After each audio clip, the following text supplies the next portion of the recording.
You see that in the story of King David. You see that actually really well, like very, very well.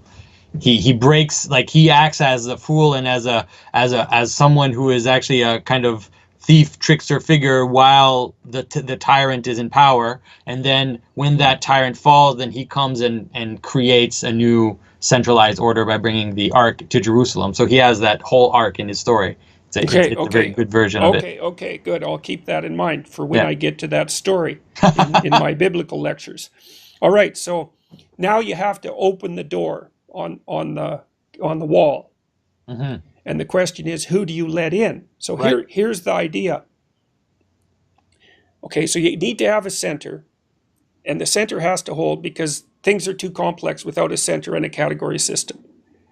And then the question is, let's say that your category system has to exist in accordance with the process that creates it and revitalizes it. Because otherwise it can't maintain its stability across time. It degenerates into chaos, or it rigidifies into too much order. Right. Okay, so the only people that you let into the inside the wall are those who agree to live by the rules, ethic, and the ethic that's symbolized by the cross. Yeah. That's two things. That's the willingness to abide by a certain level of social organization. But it's more importantly, it's also the ability to transcend that and to participate in the process by which chaos is confronted and voluntarily confronted and reordered, and also to participate in the process by which order is broken when it's too rigid and brought back. That's the death and resurrection, essentially. Yeah. So those are the only people that you can let inside the structure without them posing a fatal threat to the structure itself. Yeah. And then if the walls fall, then the infinite multitudes stream in and we're done. No, it ceases to exist. It's like you just cease to exist. That's all. That's all it is. Right. Well, and you'd also say that that's the problem that's being fought about in some sense with regards to the border issue in Europe. Yeah. Do we have a right to have a border? Right. And then I was thinking today about a store, like just take your typical grocery store and you say, well, it's a category system. Only those with money are allowed to bring food out of this place. Right. And you might say, well, that's a terrible imposition of capitalist patriarchy on and an unfair imposition of capitalist patriarchy. So you throw the doors open and you say, everybody come and take what they want. Yeah. And that works really well until the store is empty, and then that's the end of that. Yeah. Because if everyone can do anything they want whenever they want, then it's complete and utter chaos. Yeah. It's not freedom. And then what happens, because I've lived in a place that is absolute and utter chaos, and chaos cannot sustain itself. So usually what happens is the rise of a warlord, the rise of a tyrant, the rise of someone who will, by sheer force, by sheer physical force, impose their will on others, because the others will have nothing to unite them.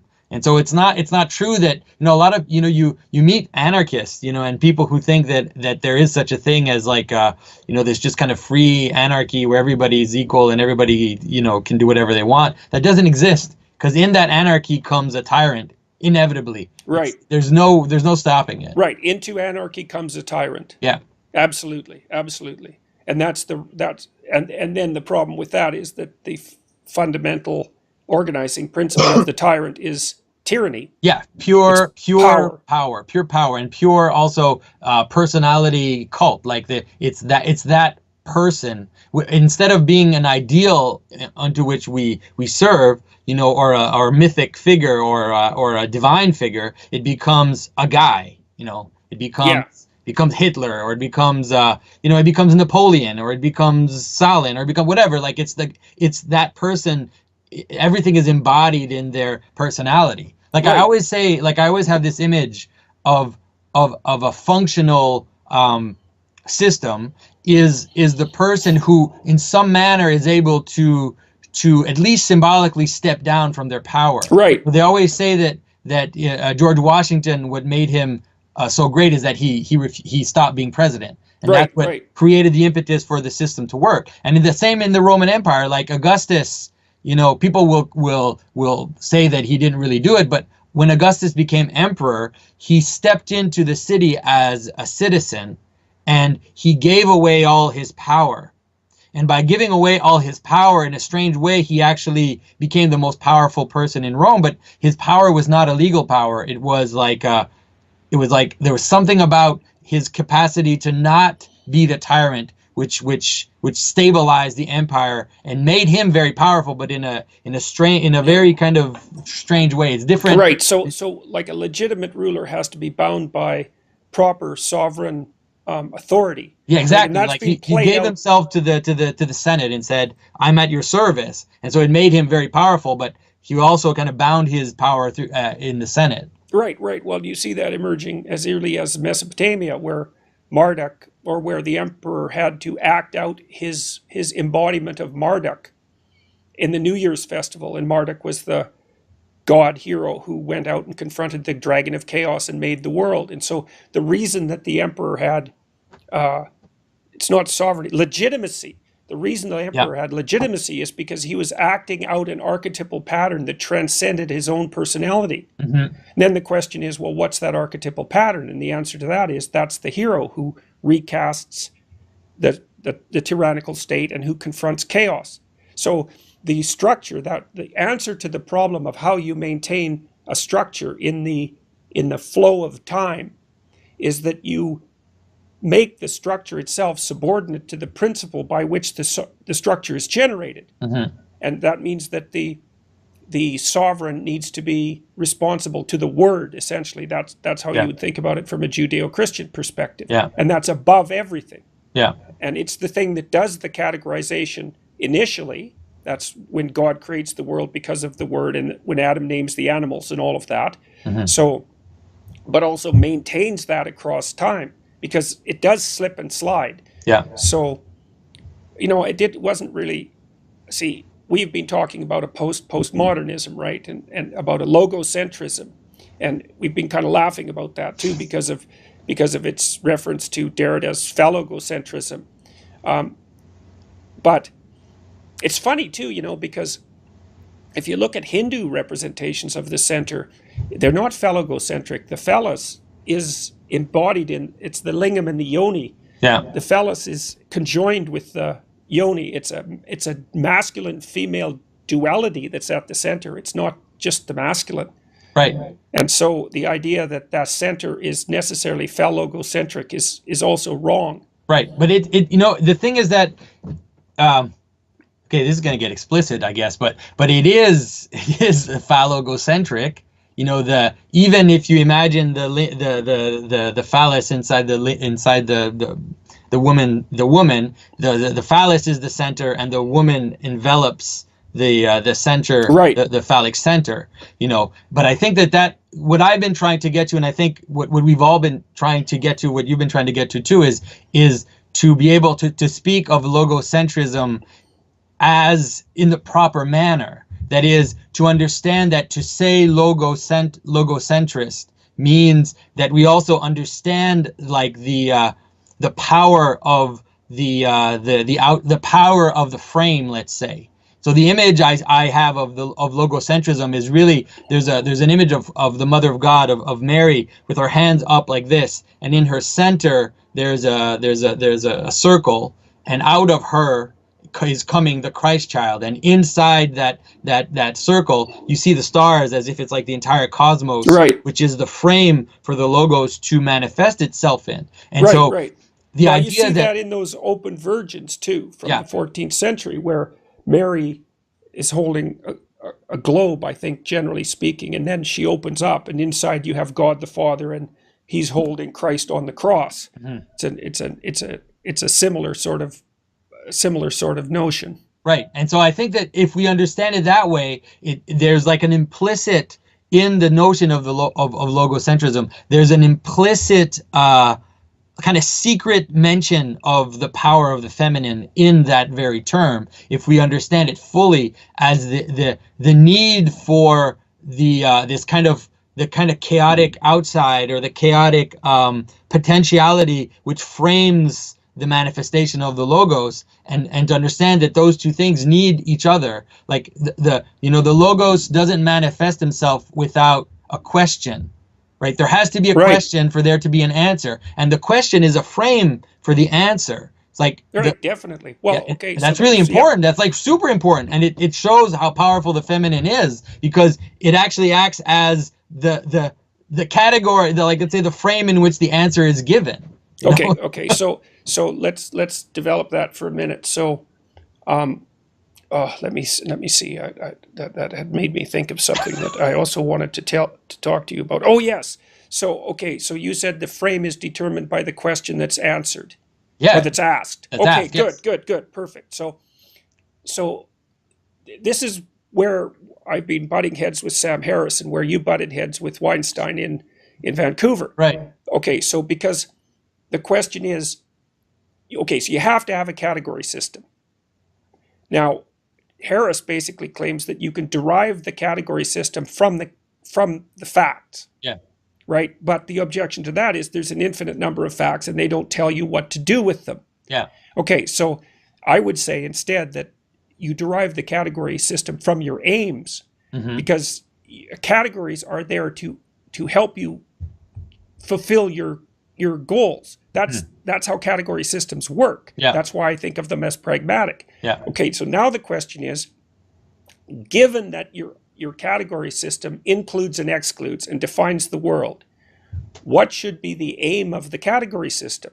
And so I think that's what the Sermon on the Mount talks about, because it basically says, well, you should aim at the highest possible good. You should aim at union with God, let's say, whatever that might mean. But you aim at the highest possible good with fully, right down to the bottom of your soul, if you can manage it, so that you're not broken and bent up and twisted in a bunch of different sub-personalities. So you try to unify yourself as a force for the highest good, and you do that in large part by deciding that being is worthwhile, right? So you pledge allegiance to the concept of being, so you're not like Cain. Yeah. And then you speak truth in the service of that being. And then from that your category system flows. And so that's another reason that the pyramid with the cross is the center of the category system. Yeah. Because then you get a category system that includes what it should include, if the goal is the establishment of the kingdom of God, let's say, which is the highest of possible goals, and excludes what it should exclude. Yeah. One of the things too that kind of differentiates, let's say, Christian ontology or like a Christian cosmology, is that we have this idea that there is an intimate relationship also between, let's say, the highest and the lowest. There's something which unites them together completely, so that even beyond, let's say, there's this capacity to move outside.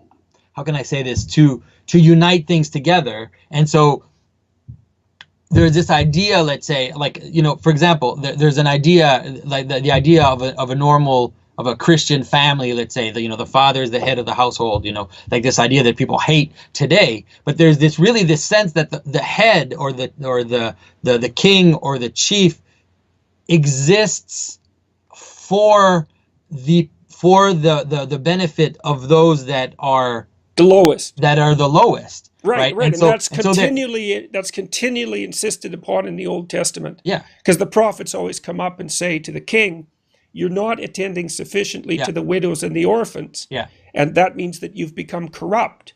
Yeah. And so in a way you can kind of see the hierarchy moving up, in the sense of things looking up towards, into the hierarchy. But then there's also a really important manner in which the hierarchy moves down. And so the idea is that the top of the hierarchy exists for the bottom of the hierarchy. It's like, and so the top of the hierarchy in a really important way is a sacrificial existence. And so the highest thing is there. The highest thing is the one that sacrifices itself for those that are. You can think about that. You can think about that practically as the willingness of a father to care for an infant. Yeah. Right. Yeah. So because the infant's obviously and of course the infant also has that potential, which is why the infant is made sacred as well in that symbolic realm. Yeah. So the highest is serving the lowest is the infant, let's say, because it's most helpless, but the infant is also the future of the hierarchy. Yeah.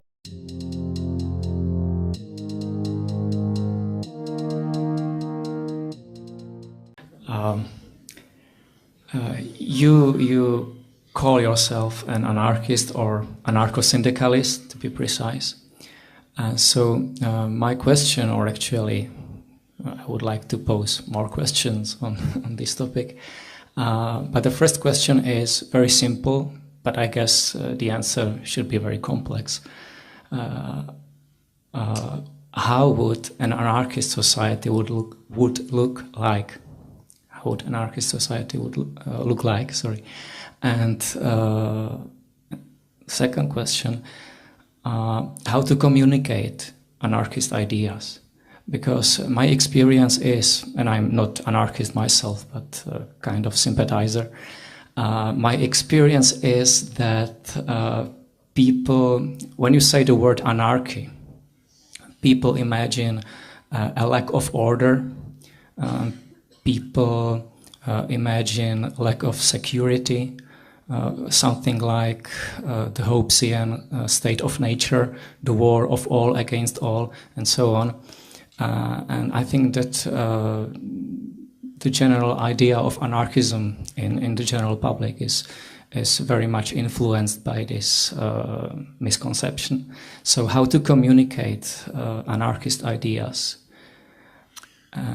Well, with the first thing to do is to overcome the misconceptions, to explain what you mean by anarchism. Now, it's a pretty broad concept. Like, in general, the concepts of political discourse are very far from precise. I mean, to try to explain what liberal means or capitalism means, or any term you pick, they're used in highly varied and complex and often contradictory ways, and anarchism is no exception. But I think if you try to find a sort of core themes running through anarchist thought and action, there are some. Basically, it seems to me one should think of anarchism as not a specific set of doctrines, but just a kind of a tendency in human thought and action, which tries to detect and discover structures of authority, domination, and hierarchy, and there are plenty of them, and challenge them, ask them to demonstrate their legitimacy, recognizing that they are not self-justifying. They have a burden of justification. That's true all across the spectrum of human life, from patriarchal families to imperial systems and everything in between. Wherever you find a structure of domination, hierarchy, somebody giving orders, somebody taking them, whatever it may be, you have to ask, is that legitimate? You cannot assume that you shouldn't assume it is legitimate because it's been like that. That's not a justification. You have to ask, is it legitimate? When you do, you generally find that it can't be justified. There are cases, you can think of cases where you can make up a justification, but try it. It's pretty hard. Most of the time, the justification is the way power is distributed. That's not a justification. And anarchism is the effort to discover such systems when they can't justify themselves, to dismantle them and to move towards greater freedom, justice, opportunity, individual creativity, cooperative activity, and so on. It's just a tendency in history. And I don't think it's hard to communicate to people. I think they take it for granted if it's brought to their attention. And you see it. For example, take one of the major achievements of the last 50 years in many societies, the United States, many others, I'm sure here, has been women's expansion of women's rights. It's changed enormously. And how did it happen? Well, as soon as the structures of oppression were identified, they kind of disappeared, which is not instantly, of course. There's resistance, still plenty of resistance. But there's a nice It's a general truth that power prefers darkness. If it's exposed to the light, it erodes. If people can see it, it erodes. And this happens all through history. Where does it lead? So what would the final goal be? I don't think anyone is smart enough to say that, to say what it would be. This is a constant, ongoing effort to try to expand the realm of justice, freedom, independence, breakdown of authority, and so on. And I don't see it should have any limits. You can think of all kind of concrete cases. So, for example, just think of the forms of authority and domination that exist in our societies. One of the dominant ones is wage labor. If you go back to the early days of the Industrial Revolution in England and the United States and other countries, people who were being driven into the industrial system bitterly condemned it. In the United States in the mid-19th century, when the Industrial Revolution was beginning, working people described wage labor as equivalent to slavery. The only difference was that wage labor is supposed to be temporary, whereas slavery is permanent. Actually, that was such a widespread idea that it was a slogan of the Republican Party. Abraham Lincoln accepted it. That's when Northern workers went to war in the Civil War. That was one of their slogans. Want to eliminate chattel slavery, literal slavery, and what they called wage slavery. No influence of Marx or European radicalism. This just came straight out of popular understanding, the popular understanding of free, independent people who felt their rights are being taken away by being forced into a system where they have to sell themselves to survive. I mean, they understood. You read they had their own. This is the period of the freest press in American history, maybe any history. There's working class press, what were called factory girls, young women taken from the farms and forced into the textile mills, had their own journals. It's very rich literature. And one of the themes was that if you sell what you produce for a price, like you're an independent crafts person, you make something and you sell it, you're selling what you produced. If you work for a wage, you're selling yourself. You're losing your freedom. You're the only thing that you're selling is yourself. You're losing your freedom, your dignity, your independence, your worth as a person. Well, over the century, century and a half, this has kind of been instilled into people's heads, and the intuitive understanding of the absolute injustice of this relationship has been kind of suppressed. But I think it's right below the surface. I don't think it takes much for people to recover the understanding that was second nature a century and a half ago. Maybe some work, but that's the kind of thing that organizers and activists ought to be doing. And that's a kind of oppression and domination that I think should be eliminated. And we know how to do it. It should be eliminated by enterprises that are managed and run by their participants. Not a particularly obscure or even utopian concept that happens in many cases. For example, there's in Spain, Basque Country, it's a huge conglomerate, Mondragon, which is more or less run on these principles, not quite, but something like it. It's owned by the participants. They select their own managers. They don't manage it themselves, and they're under recallable and so on and so forth. That's a step towards overcoming the deep oppression of the wage labor system. In the United States, in the old industrial regions, so-called Rust Belt, where the factories have been abandoned and so on. There's a spontaneous spread of worker-owned and worker-managed enterprises, not huge ones, but pretty substantial ones. In fact, they're now one of the more progressive unions. The United Steelworkers is right now involved in discussions with Mondragon in the Basque Country to try to integrate their activities. These things come very naturally to people.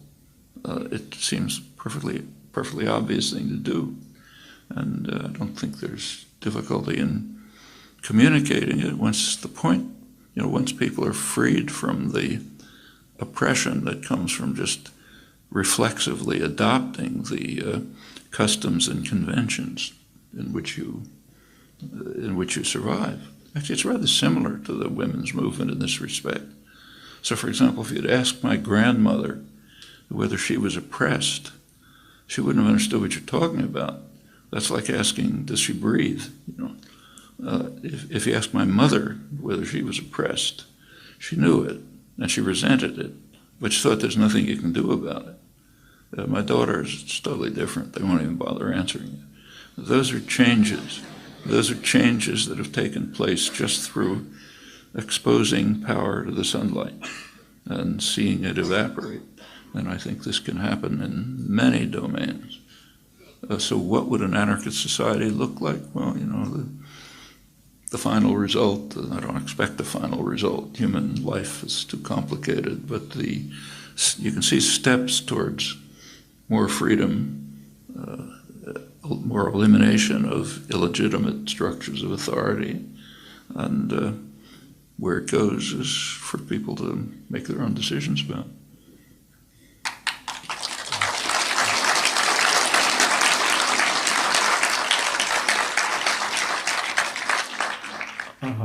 Hopefully it would be like you describe it, but I still have a little doubt, and it is, isn't it too demanding? It's easier to be led by an authority. I'm myself a sort of activist, and sometimes I regret it all the time. It's terribly time-consuming. It costs me a lot of energy. The outcome is very uncertain. It's not very rewarding, or not all the time. It's easier to be led by authorities. So isn't the idea too much demanding? That's basically an argument for slavery. The optimal, the ultimate position in which you don't have to make any decisions at all is if the master just tells you what to do in the morning, you go do it. Wage labor is somewhere in between. It's, my grandmother's oppression was somewhere in between. It's true that freedom creates burdens. You have to make choices and decisions. But a burden isn't really the right word. That makes you a more happier, a person's more alive, has greater opportunities for use of their own independent faculties. You can develop your faculties, you can apply them. It does require choices and takes time, but that's all to the good. And I don't, you teach in a university, right? Well, universities are about as close as exists in the modern world to self-managed societies. Like there is an administrative structure. There's the people who run it, and the state authorities and so on. But deans, we've got to get rid of them. But you go to a university faculty, the actual faculty, say the philosophy department or the chemistry department, pretty much they make their own decisions about what they're going to do, what they're going to work on, when you're going to work, when you're not going to work, who you work with, what courses you teach, and so on and so forth. It's not an anarchist society, but it comes about as close as anything in the modern world. And people choose it and prefer it. It just gives you lots of freedom that you don't have in other professions. That's one of the reasons why people quite commonly will take a academic position instead of working in the business world at a much higher salary, but much less freedom. Freedom itself is a remarkable value. Just a small remark, there were plenty of doctrines, ideologies, and then regimes which were promising anarchical society or a society where the oppressors are gone, but actually they brought more oppression and more suffering. And you can go far back in the history. So, which do you have in mind? Well, French Revolution, for instance. Well, the French Revolution didn't promise anarchy. Well, that's true. They didn't promise anarchy, but they brought a society in anarchy for a while, and a number of people suffered. Not anarchy. They brought they did overthrow a system of oppression, like the king, the nobility, the church, and a lot of that was permanent. But it quickly instituted a system of extreme oppression, very quickly. Nevertheless, there were gains, and the gains are permanent. You know, through the rest of French and, in fact, world history, a lot was built on the basis of the achievements that were made, even though they were beaten back. Well, we have some uglier examples, like the Soviet regime, which was promising. I'm not saying that it was an anarchy, but it was promising something better. I think that's a mistake.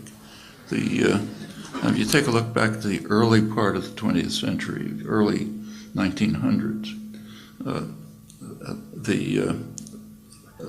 the Marxist left was bitterly condemning Lenin because of his authoritarian tendencies. In fact, even people like Trotsky, who later cooperated with him, were pointing out that Lenin's conception, this is before the 1905 revolution even, Lenin's conception was that the Communist Party should rule over the proletariat, the Central Committee should rule over the Communist Party, and the maximal leader, Lenin, should rule over the Central Committee. And in fact, about as soon as the Bolshevik takeover took place in October 1917, that's exactly what happened. If you take a look at I think the history is, in my view, misunderstood. There was a period from April 1917 until October 1917, right in that period. If you read Lenin's writings there, they do have a kind of a libertarian, anarchist flavor. But it was not true before, and it certainly wasn't true after. And I think a kind of cynical but probably accurate interpretation of this is that he was a politician. He was trying to appeal to the revolutionary fervor of the 1917 revolution. So he was taking the positions and the attitudes of the general public and was trying to present himself as the spokesman for them. Once he took power, it was back to the earlier positions, highly authoritarian. And in fact, Lenin, you know, in his justification, he had a reason. He had there was a justification for it. It wasn't just personal power. I mean, he was an orthodox Marxist, and there was a kind of a Marxist orthodoxy, which Marx didn't believe in. But Marx and Marxism are two different things. There was a Marxist orthodoxy, which held that the proletariat has to be the leading force in bringing about a communist revolution.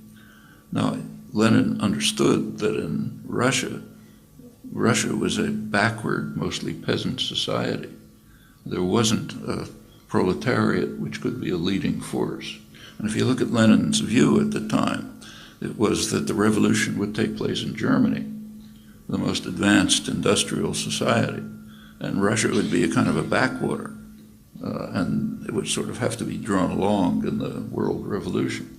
Well, there was a kind of an effort, the Spartacist uprising in 1919, which quickly crushed, and that was the end of Germany as the leading force in, the global revolution he was thinking about, and Lenin immediately undertook kind of state capitalist policies, new economic policy. And the idea was to drive Russia, which from his point of view is a backward peasant society, to drive it to industrialization. And then when you get an industrial proletariat, iron laws of history and all that, they'll carry out the revolution. Marx, incidentally, didn't believe that. And Marx himself was quite impressed by the revolutionary potential of the Russian peasantry. He was, in his last years, you look at his manuscripts, he was spending a lot of time on the detailed analyses that were presented by the Narodniks of the Russian peasantry, and he was pretty impressed by them and felt that there was a real revolutionary potential there. But that was not the view of the urban Marxists, either the Bolsheviks or the Social Democrats. And they kind of suppressed that work of his. It wasn't really discovered until considerably later. But I think that was kind of the logic of it. So there was never an effort, in my view, in the part of this is not the Soviet Union, this is Russia, to have it lead a socialist, communist, even socialist revolution. I think that's a misunderstanding. Of course, that was the world's two propaganda systems insist that the Soviet Union was socialist. The West insists on it in order to undermine socialism. The East insisted on it to try to gain what they could from the moral appeal of socialism. And when the world's two propaganda systems, the huge one in the West and the small one in the East, when they agree on something, it tends to be kind of persuasive. But I think it's just flat wrong on both cases and kind of opportunistic in both sides.